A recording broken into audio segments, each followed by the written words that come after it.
Welcome to all of you in this video. Today we will discuss about case and types of case.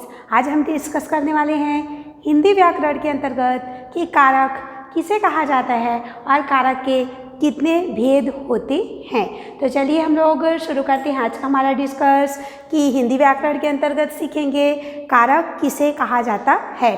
तो किसी वाक्य के आधार पर हम लोग सबसे पहले देख लेते हैं। तो किसी वाक्य में क्रिया का सीधा संबंध जिन शब्दों से होता है उसे हम कारक कहते हैं। बोलने का अर्थ है कि क्रिया का सीधा संबंध जिससे होता है उसे हम कारक कहते हैं। तो कारक एक प्रकार के शब्द होते हैं। किसी वाक्य में क्रिया का सीधा संबंध जिन शब्दों से होता है उसे हम कारक कहते हैं। अर्थात क्रिया का सीधा संबंध जिस शब्द से होता है उसे हम कारक कहते हैं और जिन शब्दों से होता है उन्हें भी हम कारक कहेंगे। किसी वाक्य में एक से अधिक कारक हो सकते हैं। एक से लेकर के 8 तक सभी कारक भी हो सकते हैं और 1, 2, 3 कारक भी हो सकते हैं। तो क्रिया का सीधा संबंध जिससे होता है, क्रिया का सीधा संबंध जिस शब्दों से होता है उसे हम कारक कहते हैं। अब हम लोग इसको अच्छे से देख लेते हैं और अर्थ की दृष्टि से देखिए। किसी वाक्य में जब हम कोई भी सेंटेंस मुंह से निकालते हैं, बोलते हैं, तो उस वाक्य की बात की जा रही है या फिर तो कोई सेंटेंस लिखा हुआ है उस वाक्य की बात की जा रही है। क्योंकि ग्रामेटिकल दृष्टि से हम देखेंगे तो एक सबूत चाहिए कि कौन सा वाक्य इस प्रकार से। तो देखते हैं, किसी वाक्य में क्रिया का सीधा संबंध जिन शब्दों से होता है, जिन शब्दों से क्रिया का सीधा संबंध, किसी वाक्य में क्रिया का सीधा संबंध जिन शब्दों से होता है उसे हम कारक कहते हैं। उसे हम लोग कारक किसे कहेंगे? वाक्य में क्रिया का सीधा संबंध, किसी भी वाक्य में क्रिया का सीधा संबंध जिन शब्दों से होता है उसे हम कारक कहते हैं। अर्थात कारक एक प्रकार के शब्द होते हैं जो क्रिया का सीधा संबंध और उसी से होता है, मतलब कारक से होता है। अब देखेंगे कारक के भेद, मतलब कारक के कितने भेद होते हैं। काइंड्स ऑफ कारक या फिर तो टाइप्स ऑफ कारक, कारक के प्रकार भी आप इसे बोल सकते हो। ओके, बट हम भेद बोलते हैं तो वो बेस्ट होता है। अब देखेंगे कारक के 8 भेद होते हैं। हिंदी व्याकरण के अंतर्गत कारक के 8 भेद होते हैं। ओके, फर्स्ट हमारा है कर्ता कारक, सेकंड है कर्म कारक, थर्ड है करण कारक, फोर्थ है संप्रदान कारक और फिफ्थ है अपादान कारक, 6 संबंध कारक और 7th है अधिकरण कारक और लास्ट हमारा 8 नंबर का है संबोधन कारक। तो इस प्रकार से देखिए, कर्ता कर्म करण संप्रदान अपादान संबंध अधिकरण संबोधन, इस प्रकार से हमारे 8 कारक होती हैं। इस प्रकार से 8 कारक होती हैं और प्रत्येक के अलग अलग चिन्ह होते भी हैं। ओके, तो इस साइड में हम लोग देख लेते हैं कारक, जिसे संस्कृत में प्रथमा विभक्ति, द्वितीय विभक्ति, तृतीय विभक्ति, चतुर्थी विभक्ति, पंचमी विभक्ति, षष्ठी विभक्ति, सप्तमी विभक्ति और संबोधन बोला जाता है। और हम लोग हिंदी के अनुसार देख लेते हैं। तो देखिए, कर्ता फर्स्ट होता है कर्ता कारक, उसी प्रकार से कर्म करण संप्रदान अपादान संबंध अधिकरण और संबोधन। अब इस प्रकार से इसका चिन्ह देख लेते हैं कि किस प्रकार से चिन्ह होता है। उसके बाद हम लोग डिटेल्स में समझेंगे कि कर्ता किसे कहा जाता है, कर्म किसे कहा जाता है, करण किसे कहा जाता है, संप्रदान किसे कहा जाता है, अपादान किसे कहा जाता है, संबंध किसे कहा जाता है, अधिकरण किसे कहा जाता है और संबोधन किसे कहा जाता है। बोलने का अर्थ है कि सभी कारक जो होते हैं वे किस प्रकार से होते हैं। चलिए देखते हैं, अब हम इनका चिन्ह देख लेते हैं कि किन चिन्हों के द्वारा, मतलब इन जो कारक शब्द होते हैं उनके पीछे कौन से चिन्ह हम लोग ऐड करते हैं। तो देखिए, इधर कारक है हमारा, इधर उसका चिन्ह देखिए। तो फर्स्ट है कर्ता कारक, तो सीधा मैं इसको कारक को ना बोल करके सीधा बोल देती हूँ कर्ता। ओके, मैं बोलती हूँ कर्ता। तो कर्ता ने, फर्स्ट का चिन्ह होता है ने, कर्ता ने। सेकेंड, कर्म को करण से, संप्रदान के लिए, अपादान से, संबंध का, के, की, रा, रे या री। अब देखते हैं अधिकरण में पर और संबोधन होता है हे, किसी को पुकारने के लिए, हे, भो, अरे, रे, ओ, इन शब्दों का हम प्रयोग करते हैं। अब यहाँ पर भो बोलेंगे तो ये संस्कृत के वर्ड हैं, ठीक है। भो मतलब हे होता है। आप देखेंगे जैसे इसको यहाँ पर से है तो इसको हम के द्वारा भी ऐड कर सकते हैं, के द्वारा, जिसके द्वारा कोई कार्य किया जाए। ओके, अब देखेंगे एक के लिए है, इसमें हम को भी यूज कर सकती हैं। अब यहाँ पर देखेंगे कि ये तो ने को से के लिए से काके की रारे री में पर और हे भो अरे रे हो गया। अब इसके बाद हम लोग देख लेते हैं कि इन चिन्हों को किस प्रकार से हम लोग मेमोराइज कर सकते हैं, किस प्रकार से हम लोग याद कर सकते हैं, किस प्रकार से हम लोग इसको पूरी तरह से रिमेंबर करके कहीं पर भी इसको बोल सकते हैं। तो देखिए इसको याद करने का तरीका, इस कारक को तो पहले हटा देते हैं क्योंकि ये सब कारक ही है, उसको हम लोग जान रहे हैं। तो अगर हम लोग याद करने की दृष्टि से देखें तो सबसे बेस्ट तरीका देखिए, कर्ता ने कर्म को करण से संप्रदान के लिए अपादान से संबंध काके की रारे री अधिकरण में पर संबोधन हे भो अरे रे ओ। अब देखिए याद करने का बेस्ट तरीका, कर्ता ने कर्म को करण से संप्रदान के लिए अपादान से संबंध काके की रारे री अधिकरण में पर और संबोधन हे भो अरे रे। कर्ता ने कर्म को करण से संप्रदान के लिए अपादान से संबंध काके की रारे री अधिकरण में पर संबोधन हे भो अरे रे। अब इसको और अच्छे से आप लोग धीरे धीरे देख लेते हैं। कर्ता ने कर्म को करण से संप्रदान के लिए अपादान से संबंध काके की रारे री अधिकरण में पर संबोधन है वो अरे रे। तो इस प्रकार से आप इसको याद कर सकते हैं। ठीक है, मेमोराइज करने का सबसे बेस्ट तरीका है याद रखने का। ओके, अब हम लोग जस्ट ये तो हमारा कारक चिन्ह हो गया जो कि कर्ता कारक कर्म जो शब्द होते हैं कर्ता कर्म करण, उनके पीछे कारक चिन्ह जुड़े रहते हैं और कहीं कहीं न जुड़े रहने पर भी हमें अपने माइंड का यूज़ करना पड़ता है कि ये कौन से कारक अर्थात कौन से चिन्ह यहाँ पर हम लोग यूज कर सकते हैं और एक कौन से कारक के अंतर्गत आएगा। चलिए तो हम लोग एक एक को हम लोग डिटेल्स में पढ़ लेते हैं और वो भी शॉर्टकट में पढ़ते हैं। डिटेल्स पढ़ेंगे बट वो शॉर्टकट में पढ़ते हैं कि व्हाट इज कर्ता एंड कर्म करण संप्रदान अपादान संबंध अधिकरण एंड संबोधन। ओके, अब यहाँ पर देखेंगे जैसे कर्ता हुआ, कर्ता किसे कहेंगे तो हम लोग को समझना है कर्ता कारक किसे कहेंगे। तो फर्स्ट कर्ता, क्रिया को जो संपादित करता है उसे हम कर्ता कहते हैं। क्रिया को जो पूर्ण करता है वो कर्ता कहलाता है।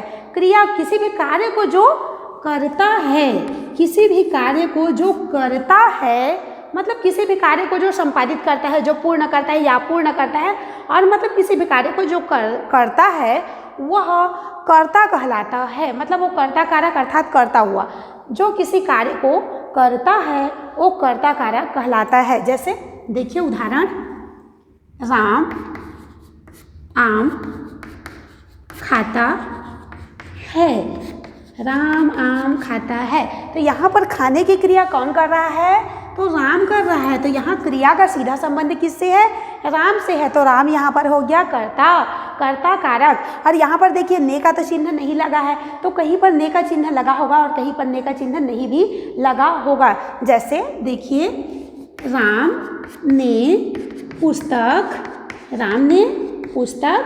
पढ़ा।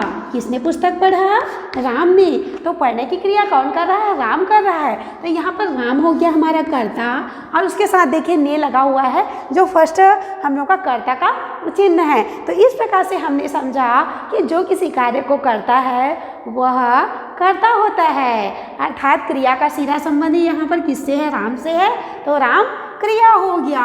अब जस्ट आगे बढ़ जाते हैं हम लोग, कर्म किसे कहेंगे तो कर्ता अपनी क्रिया के द्वारा, कर्ता अपनी क्रिया के द्वारा जिसको सबसे अधिक चाहता है, जिसको सबसे अधिक प्राप्त करना चाहता है, जिस कार्य को करना चाहता है तो उसे हम कर्म कारक कहेंगे। मतलब कर्ता अपनी क्रिया के द्वारा जिसको सबसे अधिक चाहता है, जिसको सबसे अधिक चाहता है वह कर्म होता है। जैसे देखिए राम पुस्तक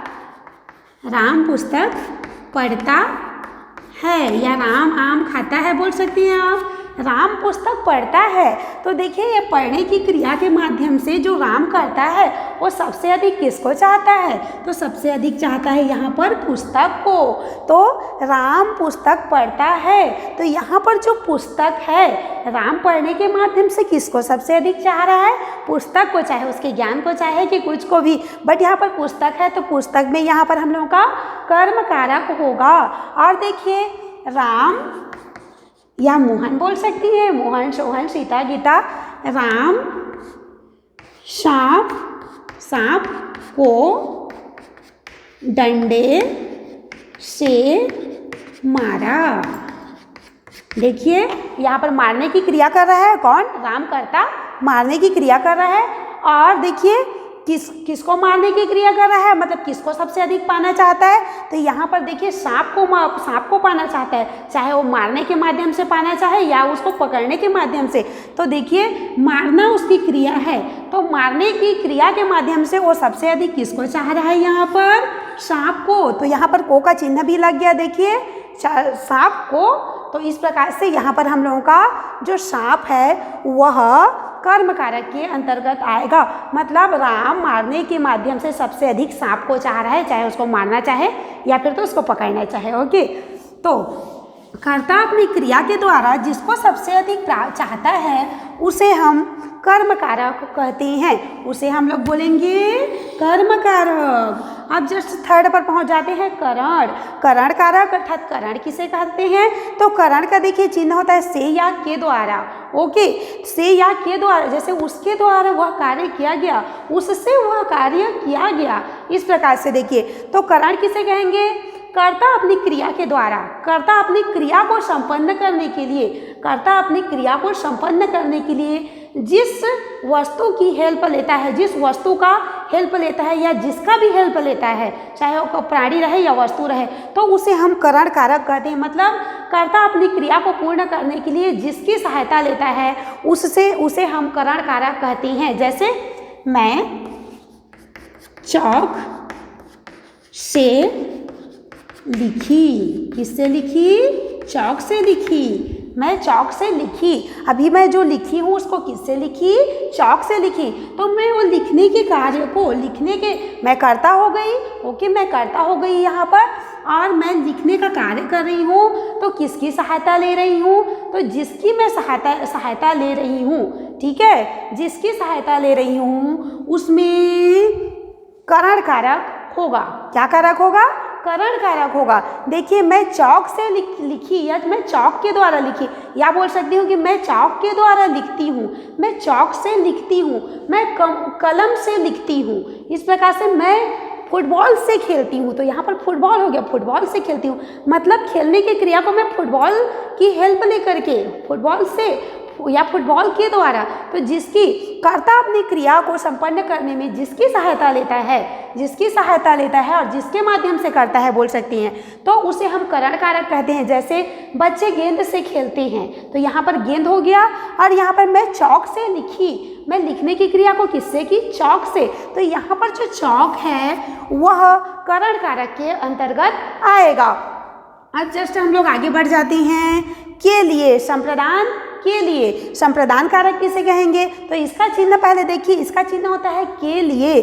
के लिए को हम को बोल सकते हैं। जैसे धनवान गरीब के लिए दान देता है, धनवान गरीब के लिए दान देता है, या धनवान, देखिए धनवान या धनिक बोल सकती हैं, गरीब को दान देता है, गरीब को दान देता है। या फिर तो इसको आप गरीब के लिए भी बोल सकते हैं, गरीब के लिए। यहाँ पर दोनों का सेम अर्थ है, ठीक है, वो गरीब के लिए ही दान किया और गरीब को ही दान देता है। ओके, गरीब को ही दान देता है, गरीब के लिए ही दान देता है इस सेंटेंस में। तो देखिए कर्ता अपनी क्रिया को जिसके लिए करता है, कर्ता अपनी क्रिया को जिसके लिए करता है उसमें संप्रदान कारक होता है।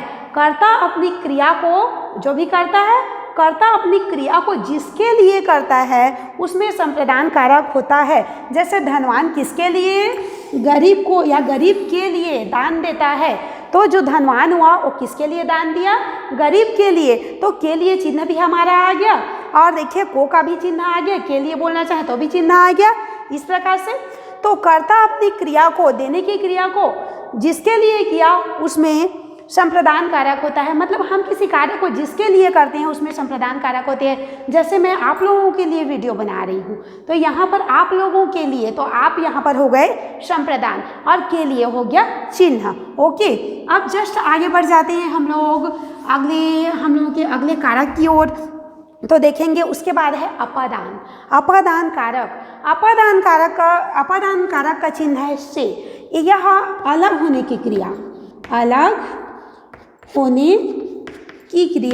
होने की क्रिया को दर्शाएगा। जैसे यहाँ पर भी से है, यहाँ पर भी से है। अब आप बोलोगे तो ये भी से है, ये भी से है, तो ये वाला से जो है के द्वारा, उसके द्वारा, उससे वह कार्य किया गया।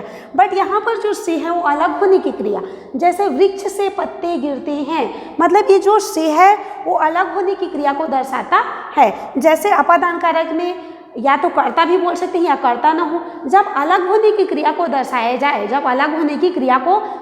जाए, तो वहाँ पर अपादान कारक होता है। जैसे यहाँ पर देखेंगे, वृक्ष अर्थात पेड़ से पत्ते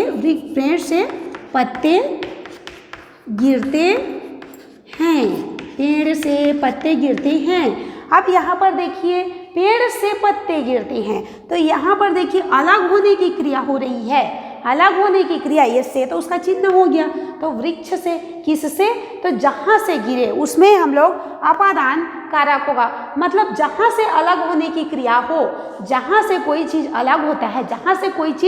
अलग होता है, उसमें अपादान कारक होता है। जैसे वृक्ष से पत्ते गिरते हैं, वृक्ष से जब तो कहाँ से अलग हो रहे हैं, वृक्ष से, तो जहाँ से, जैसे मैं विद्यालय से घर जाती हूँ तो मैं विद्यालय से अलग हो गई, ओके। या फिर मैं बोली मैं घर से विद्यालय आती हूँ तो घर से अलग हो गई। तो यहाँ पर जहाँ अलग होने का भाव हो वहाँ पर अपादान कारक होता है। जहाँ से कोई चीज़ अलग होती है उसमें अपादान कारक होता है। जैसे वृक्ष से पत्ते गिरते हैं, वृक्ष से पत्ता गिरता है। अब आगे देखेंगे संबंध कारक, षष्ठी हमारा, जिसको संस्कृत में षष्ठी बोला जाता है। संबंध कारक, संबंध का अर्थ है रिश्ता, ठीक है, कि आपका उसके साथ क्या रिश्ता है, ये क्या हुआ, आपका है, आपकी है, राजा का पुत्र है, इस प्रकार से।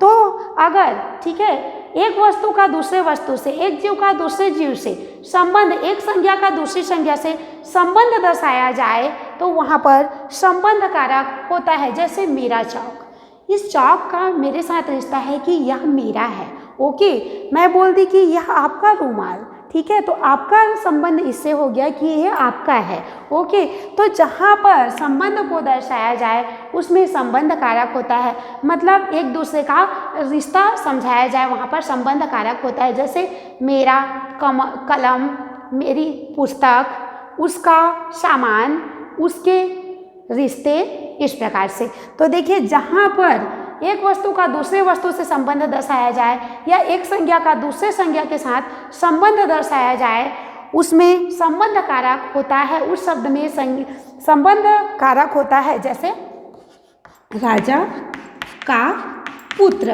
राजा का पुत्र, इस पुत्र का और राजा का, ठीक है, इस पुत्र का संबंध है कि वह राजा का है, या फिर राजा का संबंध, पुत्र का संबंध है कि वह राजा का है, राजा का संबंध है कि वो पुत्र जो है उसका है। तो जहाँ पर संबंध को दर्शाया जाए, जहाँ पर, तो यहाँ पर हम लोगों का संबंध कारक में राजा हो जाएगा, ठीक है, राजा का संबंध पुत्र के साथ है, ओके। हालांकि हम लोग देखेंगे तो पुत्र का भी संबंध राजा के साथ है, बट यहाँ पर का चिन्ह किसके लिए यूज किया गया है, राजा का। तो देखिए इसका जो चिन्ह होता है संबंध कारक का, के, की, रा, रे, री, उसका, उसकी, उसके, राम का, मोहन का, इस प्रकार से। मेरा, मेरी, मेरे, उसका, उसकी, उसके, इस प्रकार से। राम और मोहन के, और मेरी के, मेरी की, ओके। तो इस प्रकार से संबंध जो कारक होता है वह संबंध अर्थात रिश्ता नाता को दर्शाता है। अब यहाँ पर रिश्ता नाता बोलने से परिवार वाला ही रिश्ता नाता नहीं हो गया, परिवार वाला तो होगा ही, बट यहाँ पर अगर मैं यह चौक मेरा है बोलती हूँ तो पर भी मेरा रिश्ता इसके साथ है कि यह जो चौक है वो मेरा है, ओके। ये रुमाल आपका है मैं बोलती हूँ तो आपका इसके साथ रिश्ता है कि यह आपका है, देखिए आपका, ओके, मेरा, इस प्रकार से इसका चिन्ह भी होता है। आप देखेंगे अधिकरण कारक, तो अधिकरण कारक किसे कहेंगे, तो कर्ता अपनी क्रिया को जिस स्थान पर करता है, कर्ता अपनी क्रिया को जिस स्थान पर करता है, चाहे वो कार्य को पूर्ण करे कि मत करे, लेकिन कर्ता जिस स्थान पर किसी कार्य को करता है उस आधार को, उस जगह को हम अधिकरण कारक कहते हैं। जैसे मैं विद्यालय में वीडियो बना रही हूँ तो मैं कहाँ पर वीडियो बना रही हूँ? विद्यालय में। मैं जमीन पर खड़ी हुई हूँ, मैं धरती माता पर खड़ी हूँ। ओके, तो इसका कारक चिन्ह होता है में या पर। जिस जगह पर कर्ता अपनी क्रिया को संपन्न करता है उसमें अधिकरण कारक होता है। जिस जगह पे, जिस स्थान में कर्ता अपनी क्रिया को पूर्ण करता है उसमें अधिकरण कारक होता है। जैसे मैं विद्यालय में वीडियो बना रही हूँ। ओके, मैं विद्यालय पर वीडियो बना रही हूँ। इस प्रकार से मैं नदी में जाती हूँ। ठीक है, तो एक जगह को सूचित कर रहा है। तो कर्ता अपनी क्रिया को जिस स्थान पर करता है उसमें अधिकरण कारक होता है। अब लास्ट हम लोग पहुंच जाते हैं संबोधन। तो संबोधन का अर्थ है कि किसी को पुकारना, चिल्लाना, मतलब किसी को संबोधित करना। कि जैसे राम बोलना है हमको, तो हे राम, अरे राम, ए राम, इस प्रकार से। ओ मम्मी, इस प्रकार से हम लोग बोल सकते हैं। हे सरस्वती माता, अब देखिए, हे वो सरस्वती माता। अब अरे श्याम, अरे मोहन, किसी बॉयज़ को बोला जा रहा है, किसी बच्चे को भी हम लोग बोल सकते हैं अरे, इस प्रकार से। रे भी बोल सकती हैं। ठीक है, हरे कृष्ण जैसे आप बोलते हो उसी प्रकार से वो भी बोल सकती हैं। तो संबोधन का अर्थ है पुकारना। किसी को पुकारने के लिए हम संबोधन, किसी को संबोधित करने के लिए हम लोग संबोधन कारक का प्रयोग करते हैं। जैसे मैं बोल दी राम। अब देखिए, मैं राम बोली, हे राम, अरे राम, इस प्रकार से भो राम भी मैं बोल सकती हूँ। इस चिन्ह का यूज कर भी सकती हूँ और इस प्रकार से मैं इसका चिन्ह भी लगा सकती हूँ। ये चिन्ह भी हमारा संबोधन को दर्शाता है। ओके, तो इस प्रकार से आज का हमारा discuss what is case and types of case यहाँ से कंप्लीट होता है। Thank you.